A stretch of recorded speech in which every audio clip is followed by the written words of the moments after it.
Hey all, and welcome to my thoughts of my first playthrough of Nier Automata.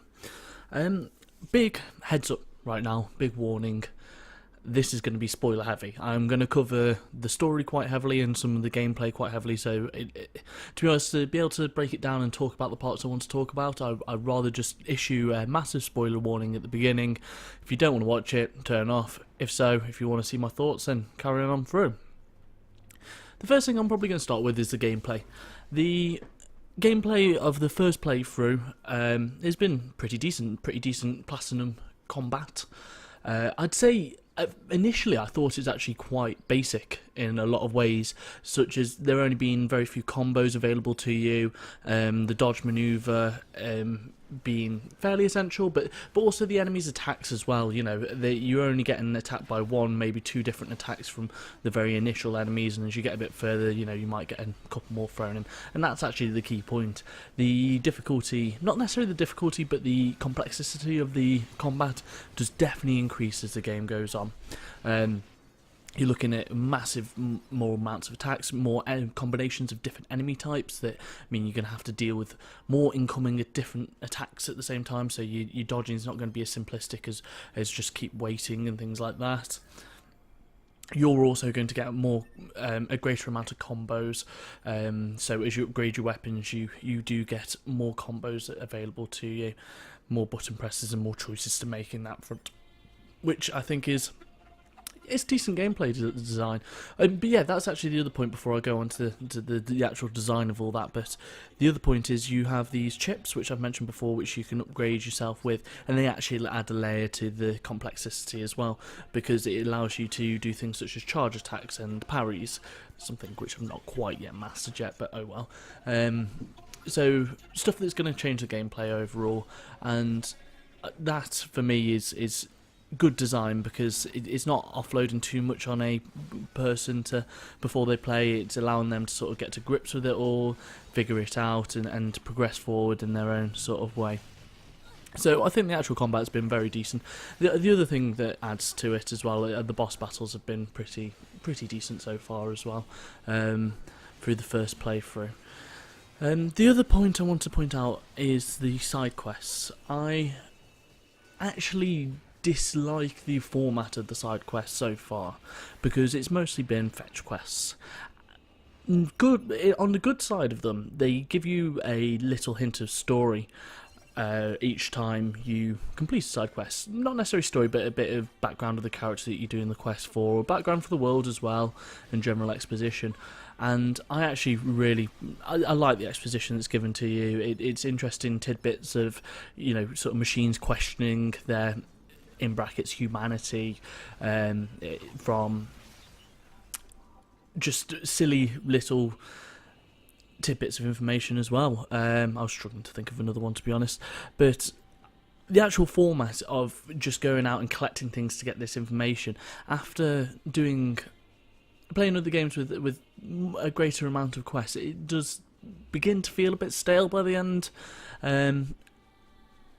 The one thing I will also say that I think is great game design, which I've been made aware of, any of these quests do actually continue over into your next playthrough, which is a key part of Nier, and I will go into sort of what I think the future playthroughs may hold for the game. Right, so next I want to go into the story and the key story moments, and what I thought about the different parts of them. Obviously, I think a lot of these are going to be, it's very spoiler heavy, but a lot of these are going to be fleshed out in further playthroughs, which, as I said, one of the key components of the Nier games. So the first odd moment that I'd like to talk about is the creation of Adam and Eve, which is also your first biblical reference, and not the rest of them. The rest of them aren't going to be directly biblical, but I think a lot of them are referencing God and sort of a worship of a greater being. But yeah, the first moment, you sort of come down into this hollowed out section of a mountain. In the bottom, this is in the desert, sorry, and at the bottom there's a load of machines, and they are sort of mimicking or appear to be mimicking human actions, so cradling babies, fucking, stuff like that. And your characters sort of go, hey, they're just mimicking human actions, but then they sort of form up, the machines do, and basically birth Adam, I think it is. And once you kill Adam, Adam births Eve, and they both go off into the future. And I think this is sort of, if you look at the Bible and the very little knowledge I have of it, you know, Adam and Eve are created by God, so I don't know if there's some implication that the machines are somehow some sort of God in this world, or the fact that Adam and Eve have been created, that they have surpassed it, but that will come in a bit anyway. Along with this, you sort of discover that machines have gained some level of sentience. So there'll be machines who... Yeah, and this is actually one of my issues in the game, but the machines that you're attacking and you're sort of going out and fighting, they'll start going, cyborg, scary, things like that, and you start feeling a bit guilty for your actions. But I noticed that the machines have probably gained sentience far, far earlier than 9S and 2B. They basically notice at the end of the game, even though you've been pretty much told over and over again through the game, which I think is a bit weird. But anyhow, so yeah, you notice some of the machines have gained sentience and they're still fighting you. But then you do also discover a small forest town full of non-violent machines who are pacifists and sort of disconnected from the network of the machines. As previously said, sort of the machines have come to Earth and were created by the aliens, which is an important point in a bit. Yeah, you find... Oh no, that's actually... Yeah, you find this small town and they thank you because just beforehand you kill this opera singer who's adorning herself with the cyborg bodies, which is actually... one moment in the game really succeeds in being creepy. Because, especially if you think about it and sort of dissect that a little bit, the machines are attacking the cyborgs because they're part of this network that's telling them to attack you. But this opera singer is actually off the network but is still attacking you and actually draping herself with the corpses of your kinsmen, and that's fucked. That's just completely fucked. But yeah, after you do that, and you've seen some sentient machines, that's when you come across this forest town where they thank you, and you see the pacifist machines that have actually disconnected from the network but are still kind of on your side and not too bad. At this point, this is sort of where the map opens up and the side quests open up, and you've heard my previous point on the side quest, but it's also the point where you get the ability to transport around. I suppose I'll go into the ability to transport around, because how that actually works with you being a cyborg is they take away your consciousness and your current amount of data that's uploaded into your brain and throw it into another body that happens to be in another location for you, exactly the same body. You know, you are still 2B, but again, this fits with the themes that sort of things that have been asked by this game. If you're being transported across, are you still the same being, even if it's just even if your body's changed, is your brain still the same? Which is actually something that's brought up in one point in one of the little towns, the resistance town, and you help one of the blokes there, and he sends you on a side quest because he can't go out and get parts because he's got a dodgy leg. And you sort of say to him, hang on, why can't you fix yourself with the parts that I'm giving you? And he goes, well, actually over the years I've repaired this body over and over again, and the left leg's the only part of original machinery that's the same. So am I, if I replace that, am I just a different person now? And again, you'll notice sort of a theme building here within the game that I think is quite interesting. But yeah, from this point, there's the sort of centre of the map crashes down, and you go down into it, and you see it's like alien life warning, alien life signs, and you're sent to go down and investigate. And you get down there, and you realise that the aliens are all dead and have been for years, and the machines are actually operating without their creators now. They're actually gone out on their own, and God is dead. And the machines are sort of actually start saying that they want to have a look at the humans for various reasons. So at that point, there's a bit more side quests and things like that, bits that aren't too essential to the story. in my opinion. We'll put it this way, it's not sticking out of my head. But then there's a huge Goliath, and Goliath is sort of the big machines that attack the towns and stuff, and that attacks you, and you have to sort of get rid of that. I think the only actual reason that attacks you, thinking about it afterwards, is to make it so you lose 9S, your partner. And to be honest, that boss battle was just not that great. It's a huge Goliath, and it's just becomes dodge attacks and hit, which, yeah, I know most boss battles are like that, but because it's so big, it just, as often is the case in these games, the bigger the enemy, the less actually imposing they are, because every attack's going to be telegraphed so much, it's not any issue.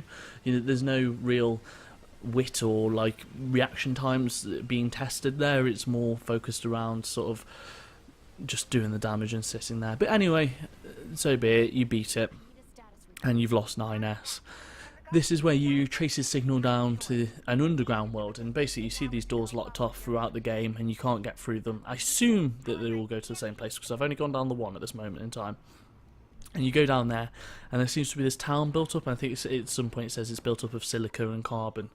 And it's strewn with android bodies again, and you go through and you see Adam down there, and he basically says he shuts himself off the network. He wants to die because only through death can he live. And again, going back to some of the philosophical questions that this thing asks at this stage, and you find out he's got 9S, and you fucking kill him. So fuck him. But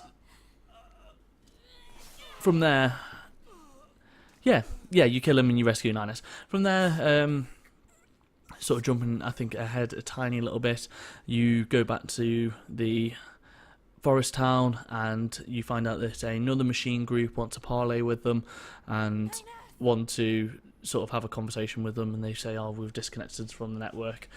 And you find it's basically in the factory where you start the game, and you go into there and you find that the factory is taken over by robots, machines, and these machines have become sentient again, and they are religious as all hell. They are all praising God and things like that, and you get to find their God, who at this moment just appears to be a machine, but I'm sure there's more going on there. As can be said for the forest temple, there's a forest area in the game, and they're all saying protect the forest king. In this place they're saying protect the God, and when the God dies, they all go, well, the God just turns out to be another machine. Its head falls off, and when it does that, they all start going, well, to become God we must die as well, which, again, twisted logic in there.